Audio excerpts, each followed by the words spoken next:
Hello दोस्तों, welcome to Umar info corner. मैं आपके लिए लाता हूं अनलिमिटेड जॉब्स अपडेट और इन्फॉर्मेटिव वीडियोस। मेरे चैनल को सब्सक्राइब करें, वीडियोस को एंड तक देखें और लाइक करें। तो चलिए चलते हैं हम आज की वीडियो की तरफ।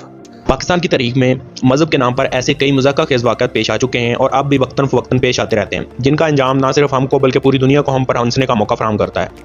ये सन 70 की बात है, जब इंडोनेशिया में सदर सुहार्तो की हुकूमत थी कि वहाँ की एक खतून ज़ोहरा फोना ने हज़रत मेहदी की वालदा होने का दावा किया। इसका कहना था कि इसके रहम में परवरिश पाने वाला बच्चा हज़रत मेहदी है, क्योंकि इसके पेट से कान लगाकर सोने पर अजान और तलावत कुरान की आवाज़ आती है। ये खबर ज़ोहरा फोना के पड़ोसी मोहल्ले से निकलकर पूरे शहर और फिर सारे इंडोनेशिया में जंगल की आग की तरह फैल गई। लोग जोक दर जोक इस खतून का दीदार करने और इसके पेट से कान लगाकर अजान और तलावत की आवाज़ सुनने के लिए आने लगे। जब यह खबर अखबारात के जरिए इंडोनेशियन हकाम तक पहुंची तो सबसे पहले नायब सदर आदम मालिक ने ज़ोहरा को अपनी रहाइश गाह मदऊ किया और इससे मुलाकात करके बाकायदा कान लगाकर अजान सुनने का शरफ हासिल किया। इसके बाद इंडोनेशिया के वज़ीर मजहबी अमूर मोहम्मद डिचलिन ने ज़ोहरा से मुलाकात की और अपने बयान में कहा कि इमाम शाफी भी 3 साल अपनी वालदा के रहम में रहे थे, तो इमाम मेहदी क्यों रहम से अजान नहीं दे सकते। इसके बाद तो गोया इंडोनेशिया हकाम की ज़ोहरा फोना से मुलाकात की लाइन लगी। खुद सदर सुहार्तो और इनकी बेगम ने ज़ोहरा फोना से मुलाकात की। ज़ोहरा की शोहरत इंडोनेशिया से निकलकर पूरे आलम इस्लाम में फैल गई और कई इस्लामी मालिक के सरबराहान ने ज़ोहरा को अपने मुल्क आने की दावत दी, ताकि वो और इनके अवाम इमाम मेहदी की बरक़ातों फ़यौज़ से समेट सकें। आलम इस्लाम में खुशी की लहर दौड़ गई कि बस अब मुसलमानों के बुरे हालात का खात्मा होने ही वाला है, जिसके बाद पूरी दुनिया में इस्लाम और मुसलमानों को अरूज हासिल होगा और दुश्मनान इस्लाम का खात्मा। मुख्तलिफ मुसलमान मालिक में मरियम सानी ज़ोहरा फोना को सरकारी दावत पर बुलाने का सिलसिला शुरू हुआ तो पाकिस्तानी हुकूमत ने भी आवाम को गुमराही से बचाने और इनकी तवज्जो रोटी से हटाकर आखिरत पर मरकूज़ करने की खातिर ज़ोहरा फोना को पाकिस्तान का सरकारी दौरा करने की दावत दे डाली। ज़ोहरा फोना पाकिस्तान की आमद के साथ ही उलमा से इस बात की तस्दीक चाहिए कि खतून के पेट में बच्चा वाकई इमाम मेहदी ही है।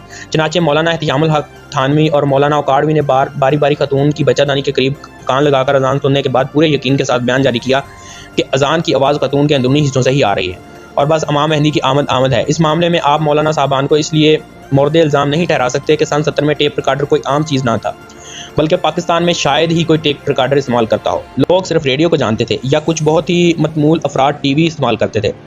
दूसरा, इस ज़माने में जो टेप रिकॉर्डर इस्तेमाल होते थे वो इतने बड़े होते थे कि कोई इनको अपनी टांगों के दरमियान नहीं छुपा सकता था। तीसरा, मौलाना साहबान दीन के इल्म में तो माहिर थे, लेकिन अपनी सादा लोही और जदीद साइंसी इजादात से नावाकफियत की बिना पर इनका ध्यान इस जानिब कतई नहीं गया कि उन्होंने सिर्फ रेडियो पाकिस्तान में बड़े एक्सपोजल वाले रिकॉर्डर ही देखे होंगे और उन्होंने अजान की आवाज़ सुनकर इमाम मेहदी के इस खतून के पेट में होने के फतवे की तस्दीक कर दी कि इसकी कोई और तो वजह इनकी समझ में ना आ सकी। दूसरी, सन 69 में ओलंपस नामी मशहूर कंपनी में मिनी केस्ट प्लेयर पहली मरतबा मार्केट में मुतारफ़ करवाया था, लेकिन ये एक ख़ास चीज़ था और आम आवाम इसके बारे में नहीं जानते थे। इस किस्म के हालात यूरोप, अमेरिका और जापान में लोगों के दस्तरस में थे। इनको जेम्स बॉन्ड टाइप फिल्मों में बतौर एक नई इजाद जासूसी के लिए इस्तेमाल होने वाली डिवाइस के तौर पर दिखाया जाता था और फिल्म बीनों के लिए ये एक हैरत अंगेज़ चीज़ होती थी। शायद यही मिनी प्लेयर ज़ोहरा फोना ने भी इस्तेमाल किया होगा। इस बात से ये भी साबित होती है कि आजकल के उलमा दीन की इल्म दीन के साथ साथ जदीद साइंसी नज़रियात और इजादात और इनके इस्तेमाल पर भी गहरी नज़र होनी चाहिए, ताकि कोई इन इजादात का सहारा लेकर सादा लो अफराद को दीन के मामले में बेवकूफ़ ना बना सके। ये भी देखिए कि जिस खतून ने अपने मुल्क के सदर और दीगर हकाम बाला तक को मामू बना दिया, इसके सामने पाकिस्तान के ज़ईफ़ुल इत्क़ाद और ऐसे मामलात में मामू बनने के लिए हर वक्त मुंतज़िर रहने वाले अवाम उलमा की क्या हैसियत थी। अल्लाह ताला का इरशाद है, ऐ मुसलमानों, अगर तुम्हें कोई फासिक खबर दे तो तुम इसकी अच्छी तरह तहकीक कर लिया करो। ऐसा ना हो कि नादानी में किसी कौम को इज़ा पहुँचा दो, फिर इस अपने किए पर पेशेमानी उठाओ।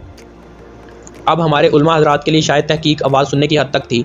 उन्होंने इस आवाज़ के मंबा की मज़ीद क्रेदो जुस्तजू मुनासिब ना समझ कि ये खबर ही इस कदर दिल खुशकुन थी कि बरादरान इस्लाम मज़ीद कुछ सोचने समझने की सलाहियत से कासर हो गए।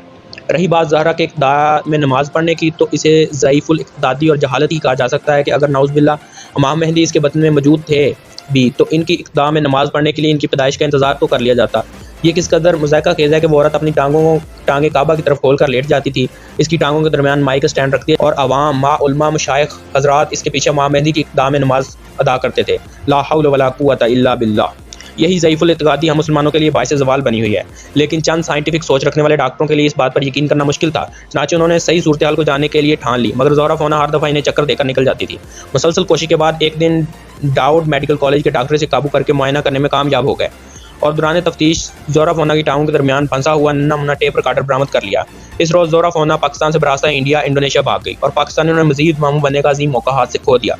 बाद में ज़ोहरा फोना और इसके शौहर इंडोनेशिया में गिरफ्तार हुए और उन्होंने कबूल किया कि यह सब उन्होंने दौलत और शोहरत हासिल करने के लिए किया था।